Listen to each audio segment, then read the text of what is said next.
Hi there, I'm nicodehaan. Welcome to Living a Primal Lifestyle, where we explore every turn to a more balanced and natural wild world. To recover our natural health and regain our rights and freedoms, I'm Ellen Dahan. It's a beautiful day in Durango, Colorado. It's about 15 degrees. It was a low of about 4 or 5 degrees this morning. It's warming up and the driveway's all nice and clear. And Yeah, we had some snow this clean. weekend. We were actually gone, but let's finish this up first. And please subscribe to our channel on YouTube, hit the notification bell, hit the like button, and help our channel grow. We also post the show on Facebook and LinkedIn for your convenience. And we highly recommend Mother Earth Labs for all your vitamin needs. You hit the link in the show notes to maximize all your nutrition with humic and fulvic and essential vitamins. Now, these two products give you all the essential vitamins, minerals, amino acids that you need for a healthy immune system with the capabilities of getting the good stuff in. And letting the bad stuff out. That's right. They also make a great selection of other products that may interest you, so stay healthy, folks. Yeah, the link is in the show notes. That's right. All the topics for today's show are listed in the show notes in the description below. So let's get started. We wanted to mention that we were out of town starting Thursday. We went to Colorado Springs to see my son David and his wife Tina and Emily, their daughter. And Emily was in a competition for It was a U.S. figure skating, synchronized skating national finals. Yep, in the USA. In the USA. And they won gold, which was really awesome. It was so thrilling. I mean, I had tears in my eyes when I was watching them. It was a gorgeous program. Yeah, a really nice program. And there was 13 teams competing in the together. adult division. And then they had these other 3 divisions. I think it started with juniors. Oh, they had juveniles, they have novice, they have juniors, they have seniors, they have collegiate, they have, and then they have adult. Which is what Emily And then was they in. have masters. Yeah, so we're so proud of Emily, and it was just a great time. And so some exciting travel, too, because on the way back we had some snow, and going over Wolf Creek Pass was Well, we had a few areas where we were pretty much white out, but the road was not bad at all. I mean, just maybe a half an inch between the plows, so we didn't have any problem, but it did take us an extra hour to get home. Yeah, that's exciting. I love traveling, and that's the adventure part of the whole thing, I think. So let's get started. This first article that we have is a new study explains questions explanation for last year's brutal U.S. cold snap. And I think probably this year's cold snap too. Yeah. This article was, when was this one written? It doesn't really have a date, but it's from the National Center for Atmospheric Research. February 9th of 2021. Yeah. They were talking about that particular cold snap. Yeah, a new study challenges the commonly accepted explanation that a sudden stratospheric warming caused the unusual cold weather over the U.S. early last year. So this is kind of the sense that global warming meme is responsible for the cold because it aggravates the atmosphere in some way. But instead, the research found that the spike in temperature of the normally frigid air mass that's locked high above the Arctic that occurred on January 5th, 2021, and the accompanying disruption of the polar vortex did not significantly impact weather in the weeks that follow. That included the unprecedented, and brutal cold snap that gripped Texas that February. Yeah, sudden stratospheric warmings, for example, occur on the average every other year during winter, and in the month that follows, a predictable pattern of weather tends to unfold, including cold air outbreaks in the United States. However, the mechanism that might connect these events is not well understood. Of course, we follow the suspiciousobserver.org, Ben Davidson, and we talk a lot about on that program about that the sun controls the weather and that we're going into a solar maximum now. And we just came in from a deep minimum, and the minimum was one of the most unusual minimums in the last 100 and some odd years.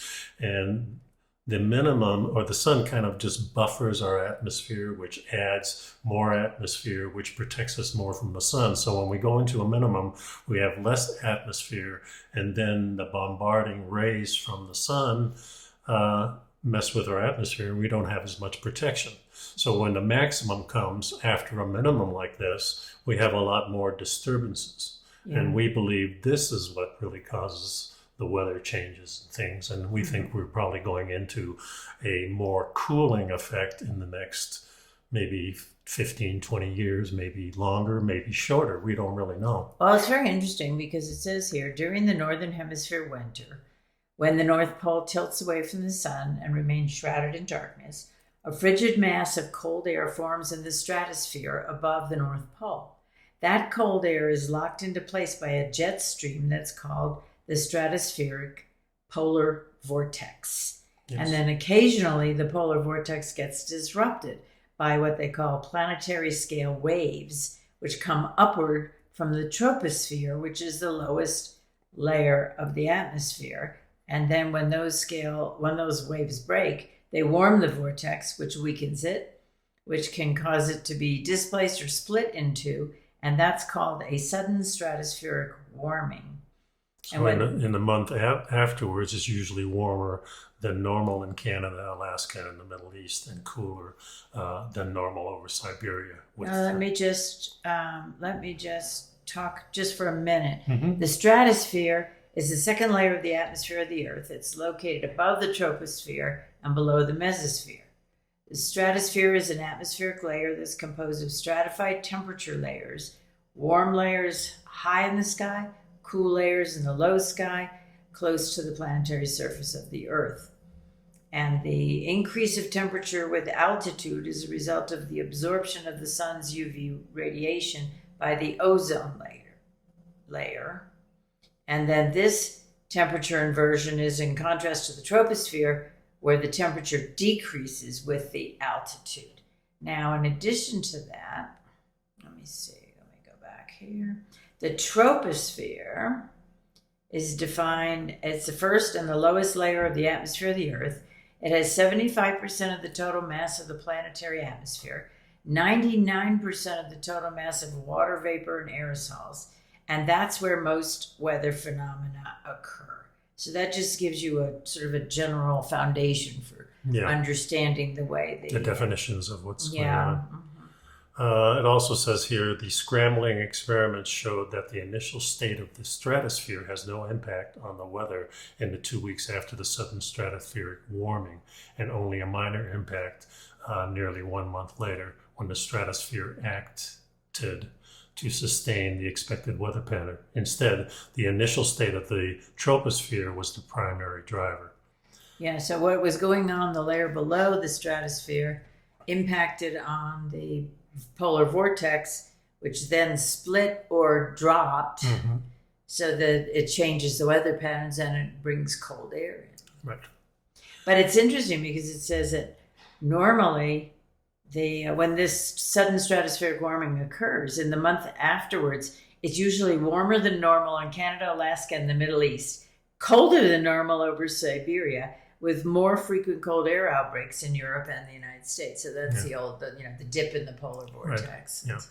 So this forecast model setup and approach will allow us to answer some urgent questions about attribution and what is the underlying cause of weather and climate events in nearly real time.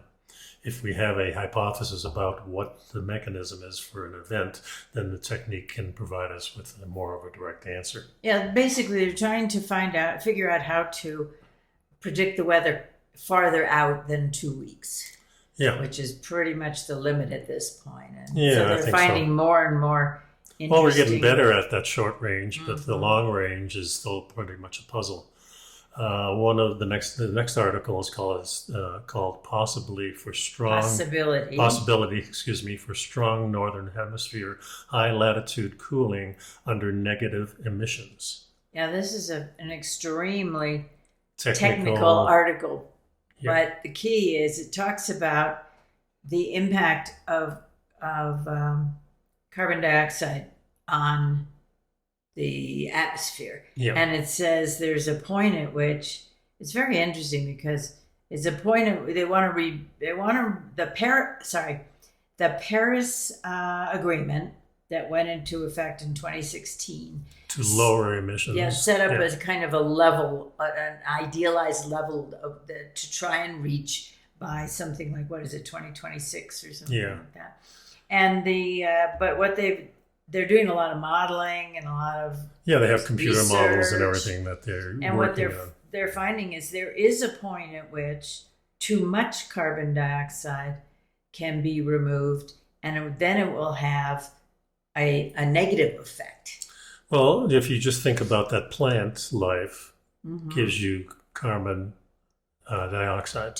Gives you oxygen. Yeah, gives you oxygen, Yeah, and they take it in. Yeah. So we've been cutting down a lot of forestry over the years, and especially during the Industrial Revolution and everything like that. That's when it really started. Farming and everything had something to do with it too. So the dense forest, the Amazon and all these things are great things because they give us the oxygen, they take away the CO2. But always in the past, I remember in the 60s, we always talked about carbon monoxide. That is what's coming out of the cars and the industrial plants. Yeah, it's not so much carbon dioxide. Right. So the meme has been given to us that carbon dioxide is the real problem, when I really think that the pollution is not good. But carbon dioxide is a natural cycle, and I think the Earth has a way of balancing things out. That's what nature does to things, so this planet lives. So they're kind of finding out that a lot of mechanisms like the Atlantic circulation model, which has to do with the Gulf Stream and how, just off the coast of Norway, the cold water really drops down and cycles all the way around the Earth. And one of the things that Ben Davidson told me too many years ago is that you put an ice cube in water and the water gets cooler. So all these icebergs and things that are breaking off the continent and sliding into the sea are actually cooling the oceans, not warming them. Right. So this article goes on to explain that let me just finish. Go ahead. The circulation that's happening that keeps Europe and the eastern United States warm is that Gulf Stream, and the Gulf Stream has been slowing down over the last 100 years, and now it's slowing down even more. And this is what the article is based on. And they're talking about, and they have a lot of graphs in here, and they're talking about that we're expecting that negative emissions or negative CO2 can really help cool the planet also at a certain tipping point.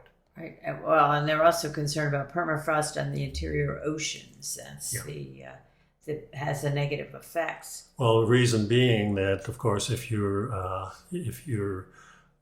melting the permafrost, in the layers of the permafrost is the methane, which is all CO2 also, even more so. So read the article. That's very, very interesting. Yeah, it's a lot more impactful than the cows. Let's put it that way. That's a good. I like that too. Let's see. There was something here at the end. I think that they were talking about. Well, really not. It's a very technical article, and then certainly it's. And at the end they talk about the methods they're using in the simulations, and just before that they talk about uncertainties. And our study shows that phasing out CO2 emissions could lead to a significant centennial cooling trend relative to peak temperatures north of 40 degrees north. Yeah, this morning we were just watching a podcast where someone was talking about the population moving south because it was going to become uninhabitable in the northern part of the United States. Yeah, and they're talking about the pole shift. Of course, we've seen the northern hemisphere pole going towards Siberia, where at one time, 100 and some years ago, was in Greenland. So it's moved quite a bit, and it's moving at a rate of about 5 miles a year, and it's actually sped up because I remember a decade ago it was about 2 miles per year. Yeah, it doesn't seem like much, but as soon as it starts reaching the actual landmass of Siberia, Ben Davidson talks about that it's heading towards the Indian Ocean. Right. And that's where the South Pole is heading to, too. So if you get these and they two flip. poles, does it flip there? We don't really know. We've never experienced that. Yeah, but that's what the hypothesis says. Yeah. Well, the other thing to think about is not only people, but what about the fish, the native life in the ocean? They talk about that in the article. They talk about specifically the salmon. Salmon. Yeah, it's changing. They're changing. Yeah, so a lot of things As the to think water, about. if the water gets colder, it will definitely affect the biosystem of the ocean. Yeah, no doubt about it. Next article talks about the end of inflammation, new approaches to treat dozens of diseases. Yeah, well, we've talked for many years about the fact that pretty much every disease, the basis of every disease and every debilitating effect on the body is caused by inflammation to some extent. Yes, and this article talks about, well, I'll read, simply stopping inflammation is not enough to return the tissue to its normal state. This professor says at Yale University of Medicine, the approach ignores the other side of inflammation coin, resolution.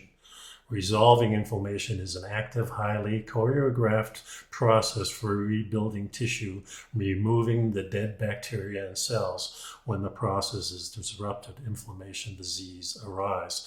So they're really talking about the state of the body, able to, we know that inflammation is the body's response to an attack of some kind, whether it's a virus or some kind of disease or a pathogen.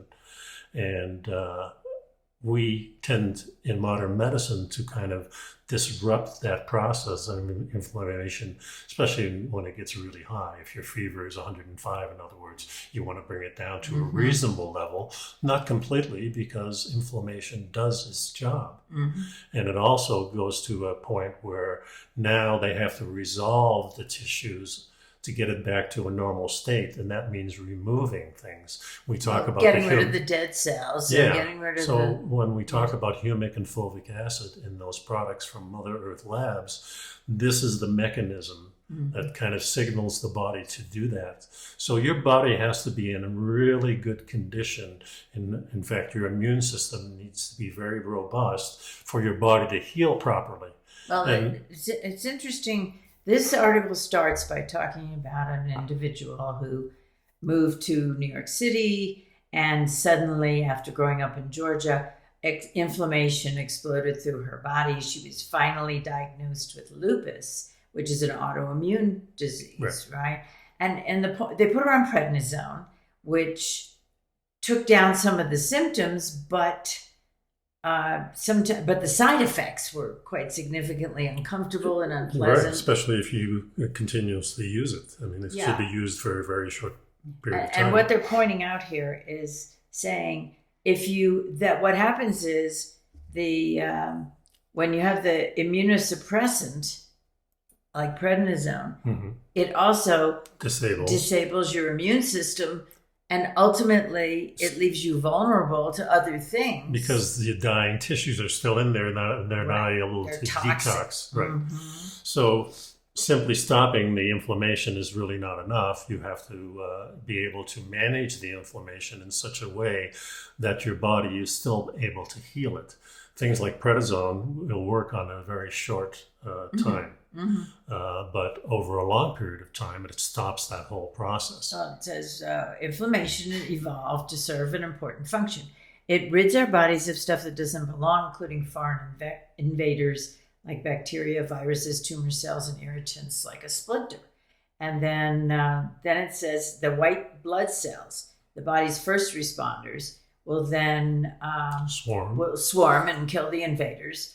And then, under normal circumstances, the carnage is contained, with the initial inflammatory response subsiding within 24 to 48 hours.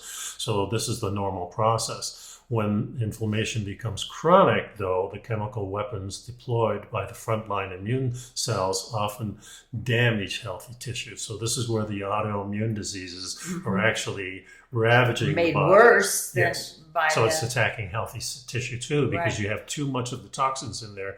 It doesn't know quite. It's kind of like overload. And they say that the collateral damage in your body would include worn joints, damaged neurons, scarred kidneys, and more. And of course, autoimmune diseases like rheumatoid arthritis and lupus that are characterized by pain and worsening disability have long been associated with persistent inflammation. So what happens after inflammation? And they have a little explanation here. They liken it to an infection to a broken pipe that has flooded an office with water. Fixing the pipe might stop the water from streaming in, but it doesn't restore the office to its previous functional state.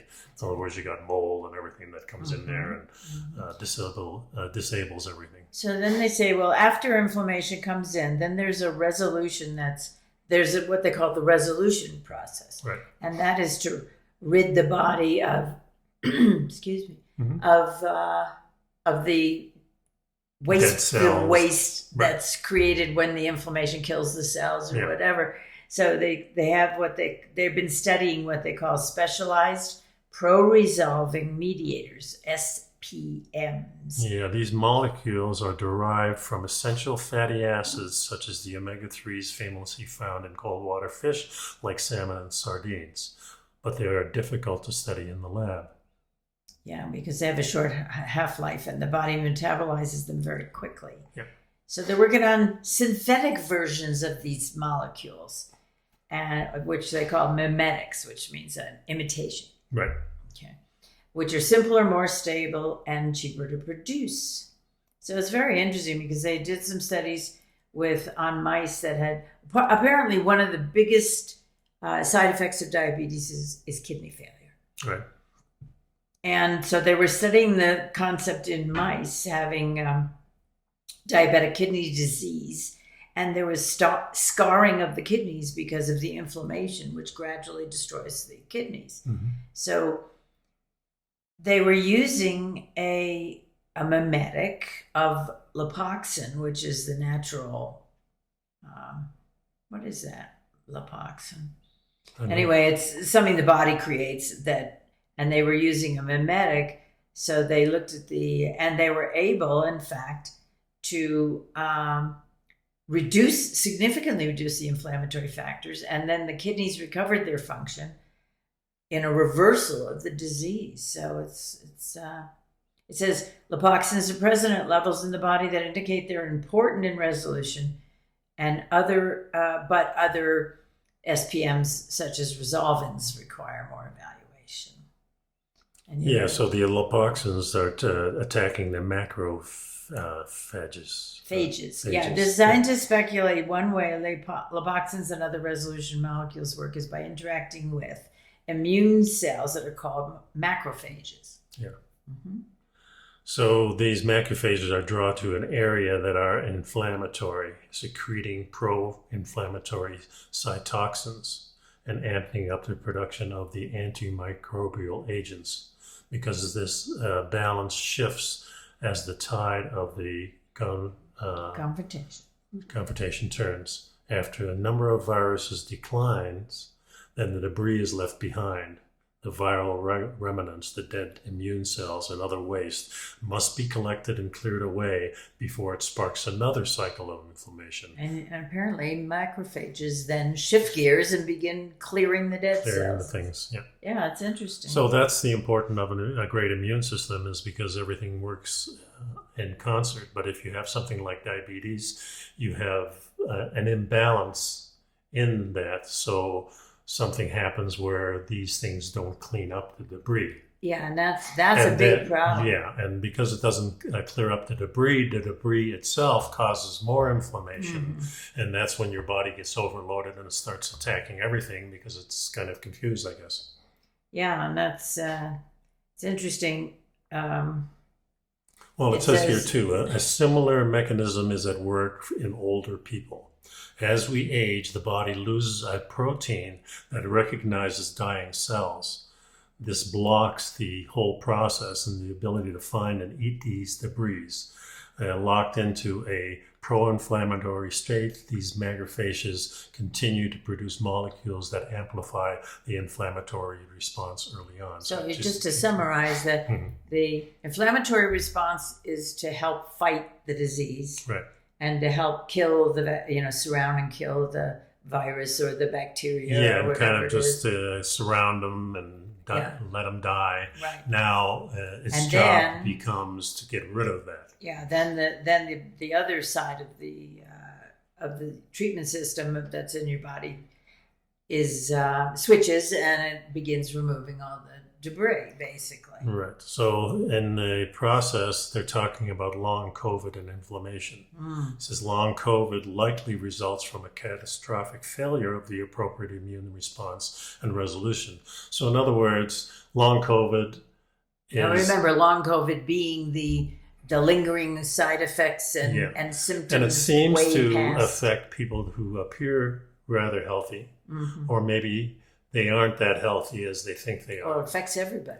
It seems to affect everybody. In some cases, of course, the people who have comorbidities, Right. then it's going to affect them maybe longer, Right. but also much deeper level. Yeah, but the point is that according to the different studies, it's very difficult to determine who's going to actually have long COVID versus being able to recover from the disease within a couple of weeks to a month. Yeah, and I or two. think there must be some underlying things that we don't quite understand. Maybe their diet isn't that great. Maybe they don't have complete aminos, because it talks about that there's a certain amino acid that takes care of this.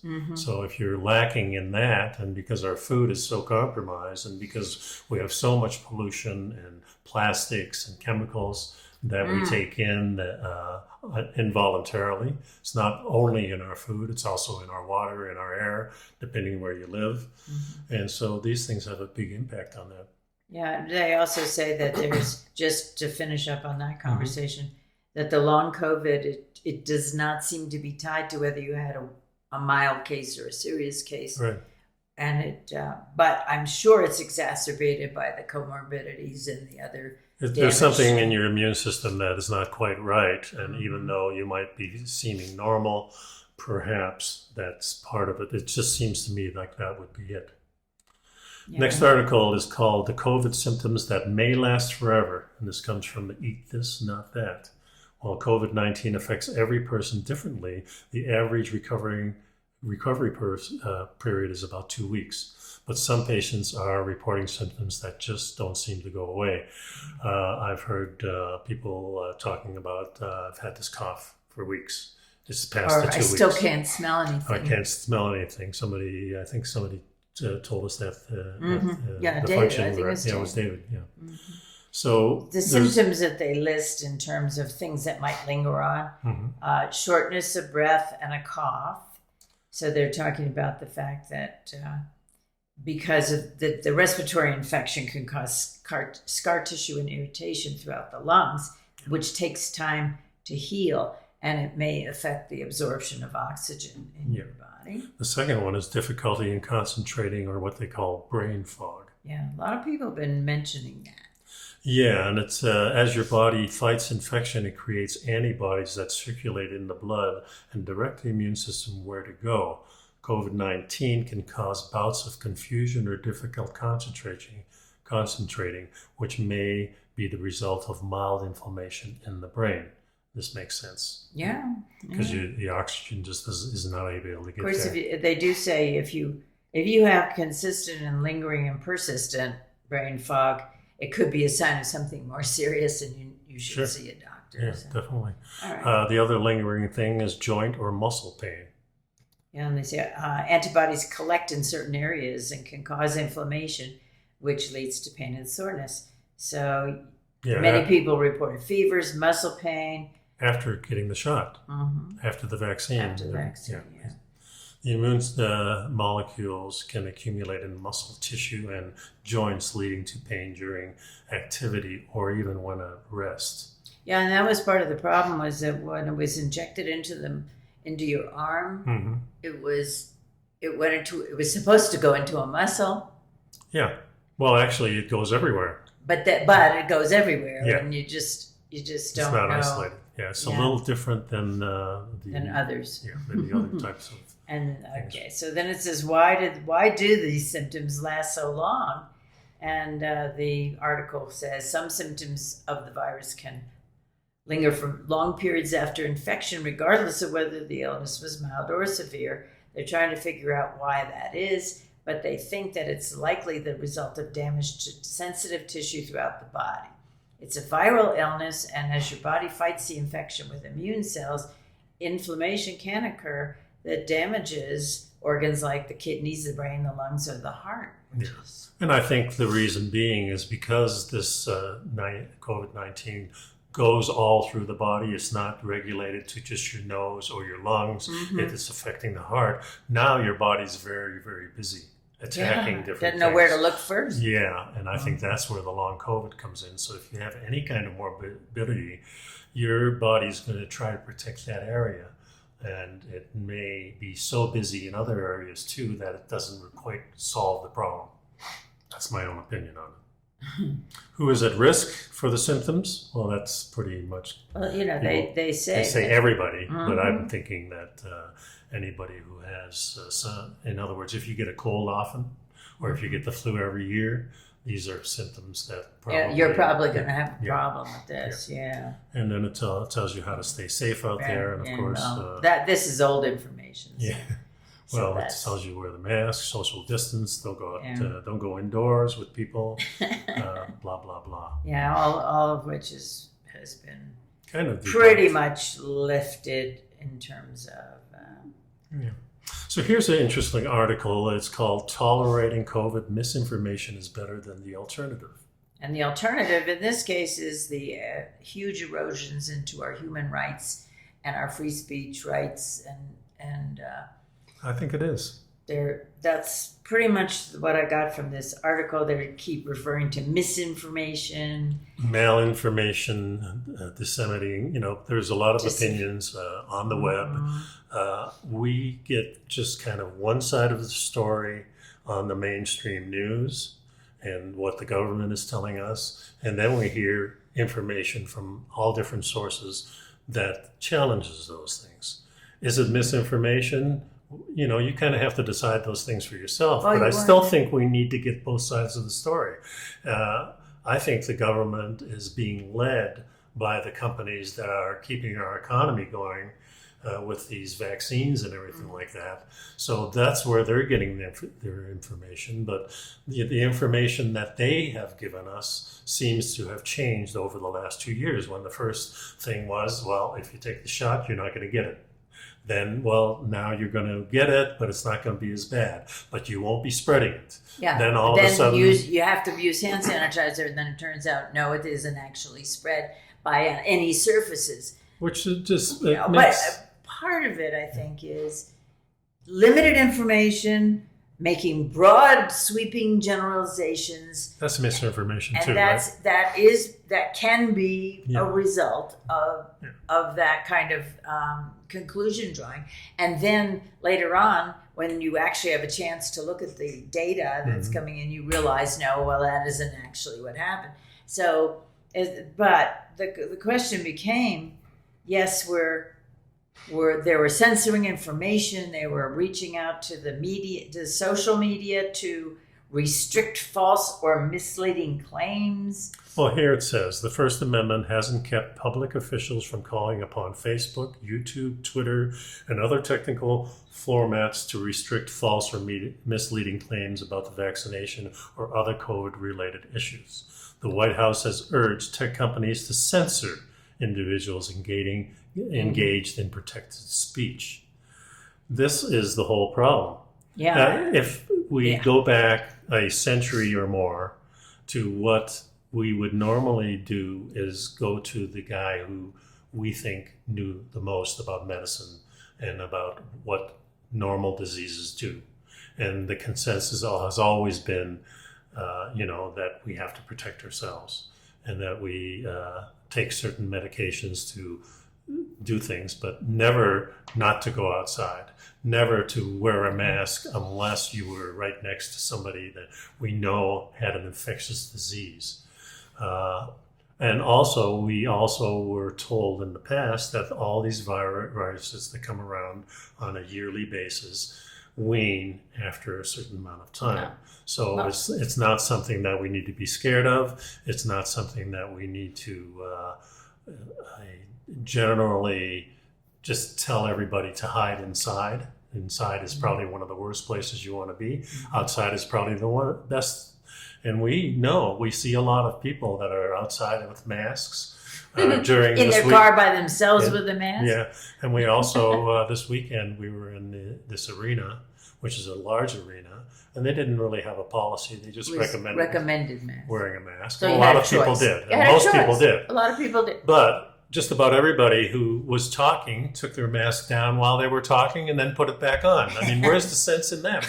None of this makes any sense. Okay, well, let's get just for a minute, let's get back to the concept of information and free speech. Mm-hmm. And well, that's what this article is really about. Yes, that's what this article is really about.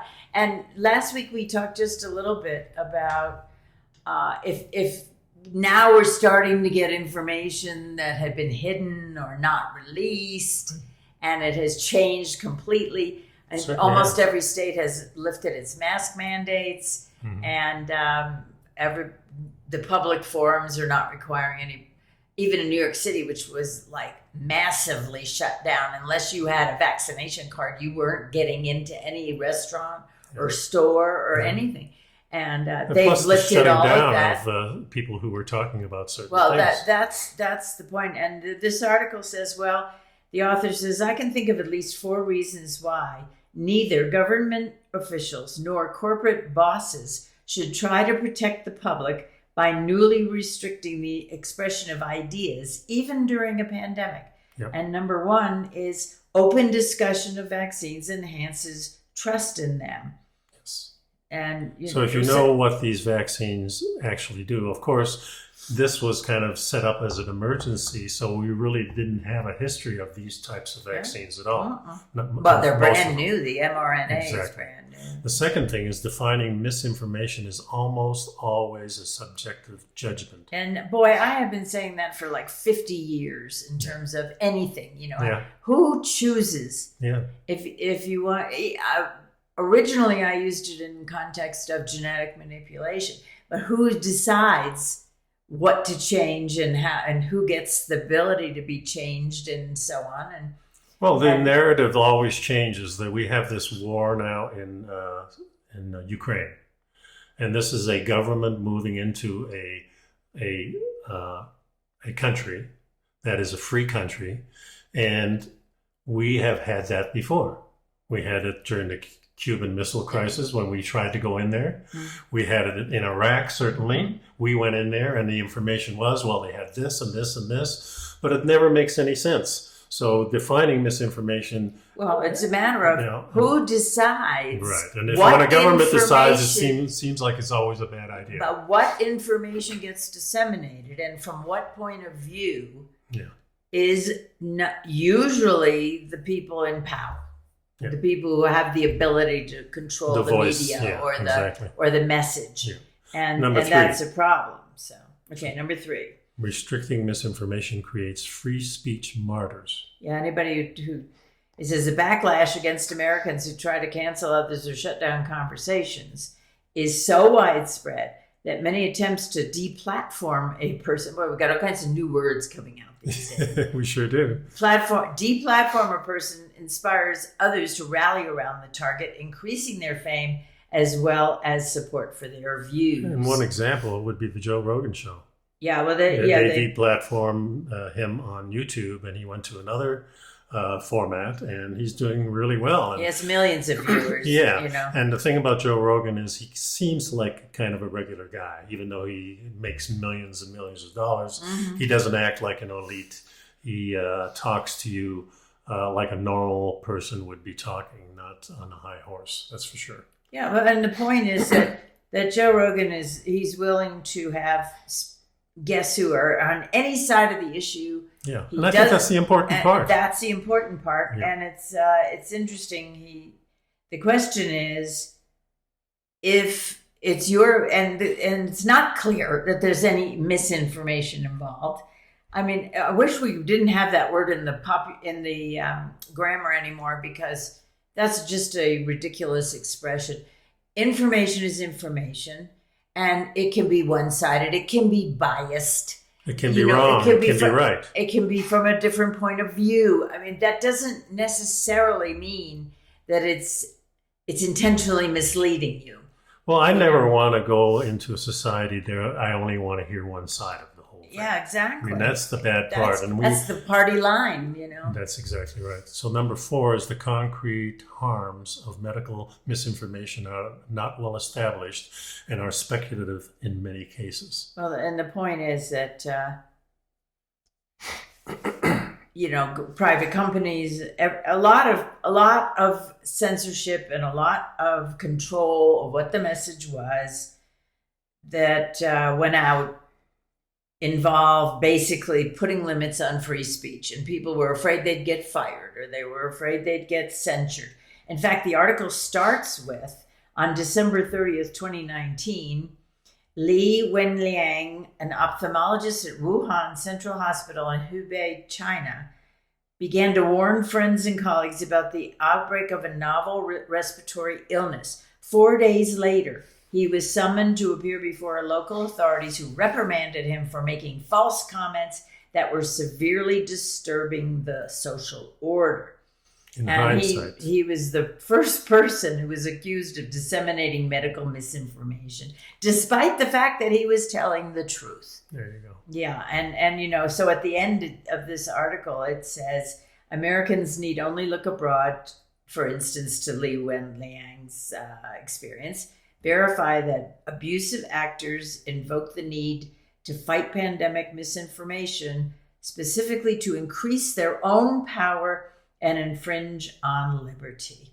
Well, much harm might be avoided if any misinformation a human was about to utter was magically muted. There is no way in a world without such magic to suppress misinformation without stymieing difference and the debate on every matter of consequence. Yeah, it's very serious what's happened to this. It certainly has. Okay, so the next one is, and this is a little more of the same in a sense, because the U.S. and the CDC urges America to avoid travel to Hong Kong and New Zealand specifically, and Thailand. Mm-hmm. These actually are the most vaccinated and the most locked down countries in the world, these 3. And these are the ones that are having the highest level. They're having massive outbreaks of COVID now. So this is why the CDC is urging Americans not to travel there. But you got to understand the underlying problem is that these were the ones that did all the things that we were told should be going on right now. You need to stay at home. You can't travel too far. Don't mix with other people. You have to have all your vaccinations, and you need to be tested all the time and wear masks. Yeah. And these are the countries that are having the biggest problem now. So, at the beginning of this whole thing, I said the natural thing would be to let this thing run its course real fast, and maybe in 6 to 8 months it'll be over. And I still think that this is kind of proving this whole thing. Yeah, well. Because now the Omicron is here. Yeah. And would the Omicron have developed earlier? Well, we don't know. We don't know. No, but it seems like it might have. Something like that might have happened. I don't know. And we still don't know what was manufactured and what wasn't. So. Well, that's true too. Okay. There's and we'll probably never know, or we're starting to hear some things about that too. So the next article is, how long does COVID-19 immunity last? The effects of the vaccine versus infection is explained. This is really along the lines of what we talked about when we talked about immunity derived from having the disease, immunity derived from taking the vaccine and developing antibodies, and then the hybrid immunity concept of both, which seems to work pretty well. But this one is interesting. Go to the role of antibodies and killer T cells. This is very interesting. What they're talking about basically is that the vaccine makes the certain kind of antibodies. Triggers immune responses in these cells, but they're not the T cells. They're the B cells. They're called the B cells. And the B cells are responsible for getting rid of things for sure. But they're the ones that create the antibodies, which is not the same thing as immunity. Right. Okay, go ahead. Okay. So once a virus successfully enters cells, antibodies are no longer effective. The virus begins replicating the infected cells and spreading to other cells. And then that triggers the immune system, which is Right. the T cells. Unlike antibodies, killer T cells cannot directly see the virus and thus cannot prevent a virus from entering cells. However, the killer T cells can recognize a virus-infected cell and immediately destroy the cell before the virus gets a chance to replicate it. In this way, killer T cells can prevent a virus from multiplying and spreading.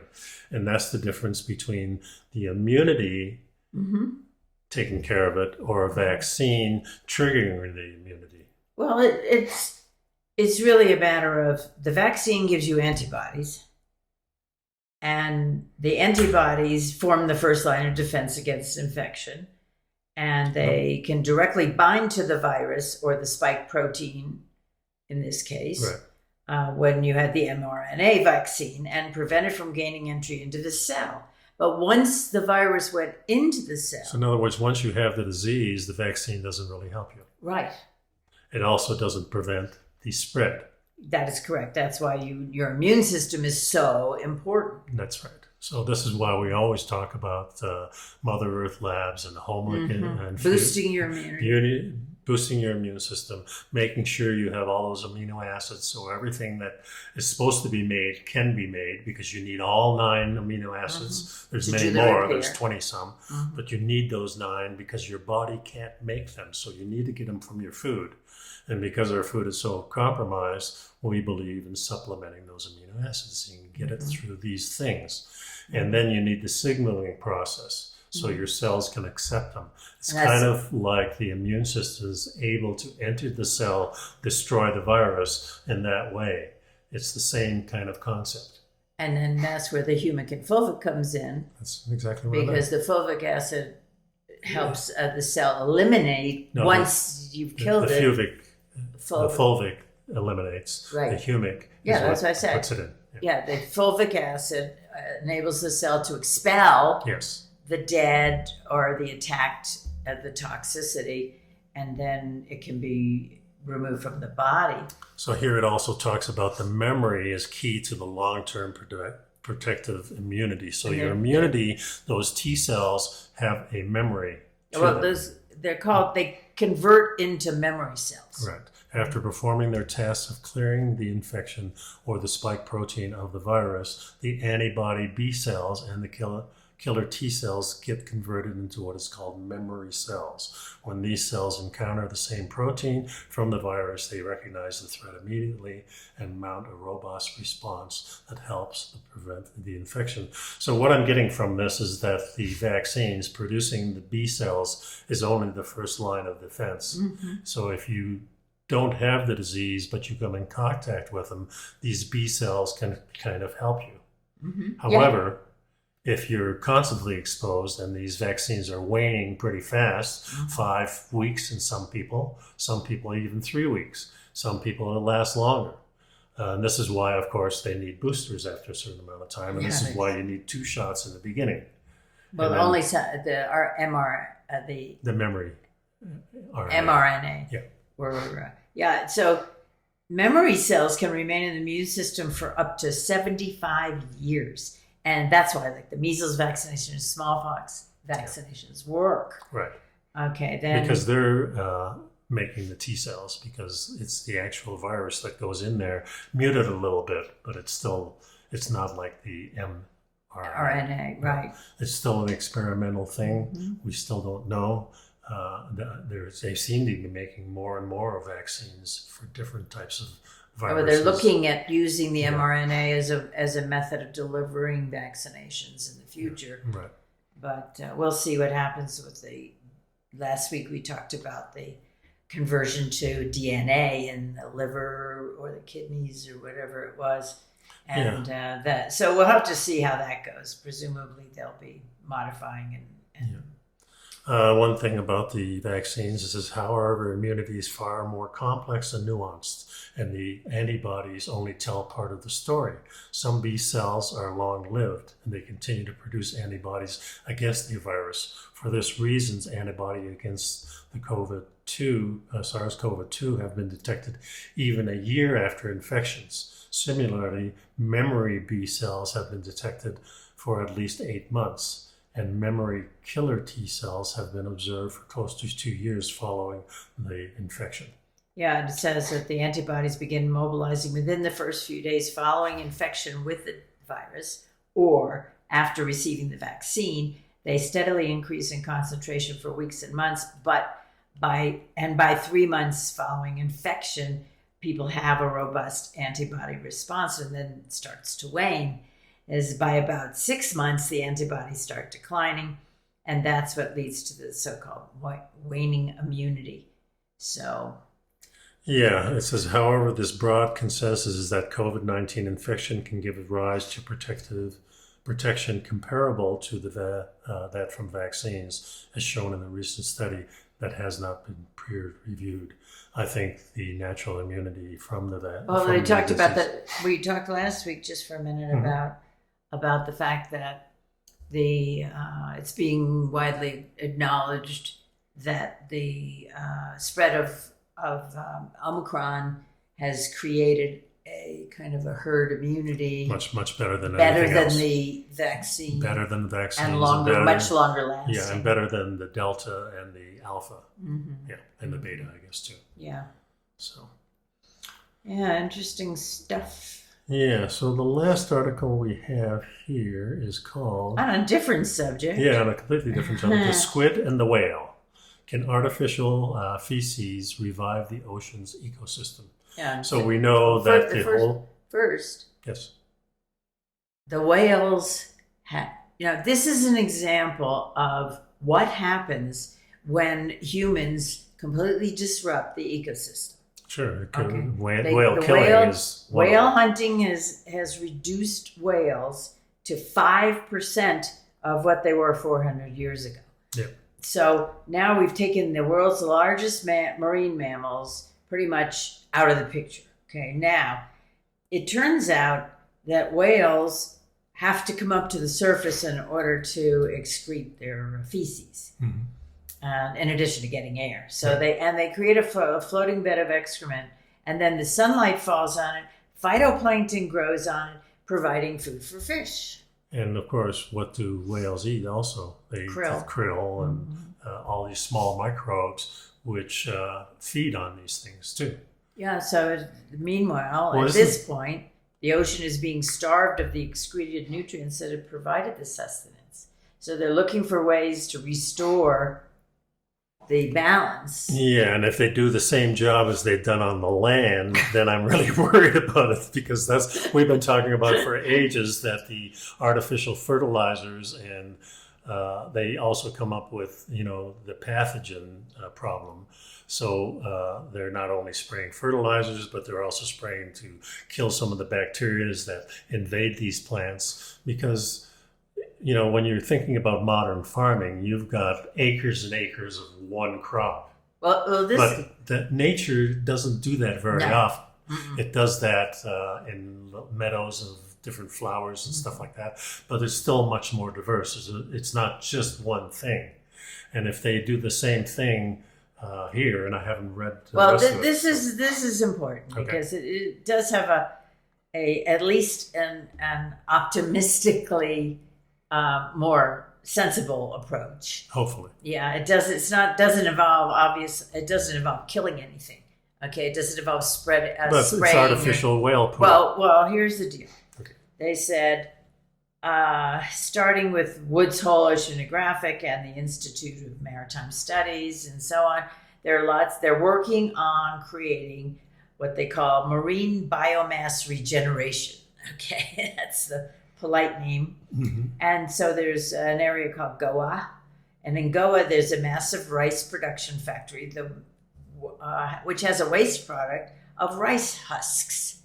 Well, the rice husks are the basis for the artificial whale feces. Mm-hmm. Okay, and then they're going to bake them and mix them with nutrients. And then the husks float on the ocean surface. And we can see, then they'll be able to see if phytoplankton will grow there and replace what the whales used to provide. Wouldn't it be better if they stopped the whaling? Now, misinformation. And let the whales regenerate, you know. That would be nice. And so this remains to be seen what happens. And also, it's important that phytoplankton not only provides food for fish, but it also absorbs carbon dioxide. So that's although we've just been talking about the fact it's not the carbon dioxide that's the problem. It said they stressed that the initial experiment, which is set out to be carried about in next month, will be limited in size and will only last a few weeks. That'd be interesting. We don't know if it's going to be a benefit or not. This is artificial, but it doesn't sound that artificial. It's not artificial, because it is made up of something organic, you know. Yeah. But does it simulate what the whales are doing? Yeah, well, I don't. Yeah, it would be much better. I'm not a phytoplankton, so I don't know if I'm going to like it or not. Well, right? That's true too. Yeah. It's a mixed up world because now we have to do artificial whale poo, and our experiment on the land really hasn't been too good. And remember what's happening. We're also doing a lot of artificial fishing. In other words, we're raising fish in nets. Farming. Yeah, the farming fish. And when you farm fish, of course, now you have to feed them. And we're not feeding them their natural food. So that creates another type of poo. It creates all kinds of things. Well, the bacteria certainly, they're in closer quarters. They probably are doing it in areas that the water's not as running as fast. Well, some of the farms are actually inlets of oceans and so on. That's true. But the natural inclination for the fish to go upstream and migrate to lay their eggs is disrupted. So we really don't know what all that does in the future, 100 years, all these different things. We know what it's done to the cow. It's not the same thing. I don't know if there was an ancient cow. There was an ancient cow. We looked it up and we talked about it on one of the shows. We did. And it's still a mystery to me where that ancient cow came from. Well, we saw buffalo on our trip. Yes, we did. And I don't know how. I have to look up and see if buffalo are related to cows. I don't know. Well, I think they're all ruminants, but remember the buffalo traveled thousands and thousands of miles. Yeah, they migrated. And they migrated, leaving their poo all over the... helping to fertilize. Yeah, so the natural selection... Cows never roamed around the earth. Maybe the I think ancient they probably ones. did. The ancient ones sure did. They all had a migratory. Yeah, in fact, so did people. We migrated too. And it looks like from the climate changes that are going to be about, we're probably going to have to do that again. Well, we won't. Well, we're here now for sure. Yeah. Anyway, I think that's pretty much the show. I hope you enjoyed it. It was a little technical in spots, but I think you get the general idea is that... I got faith in you guys. You can figure it out. I hope so. Anyway, we'll see you next week, and thanks a lot for sticking around. Be well. Bye-bye.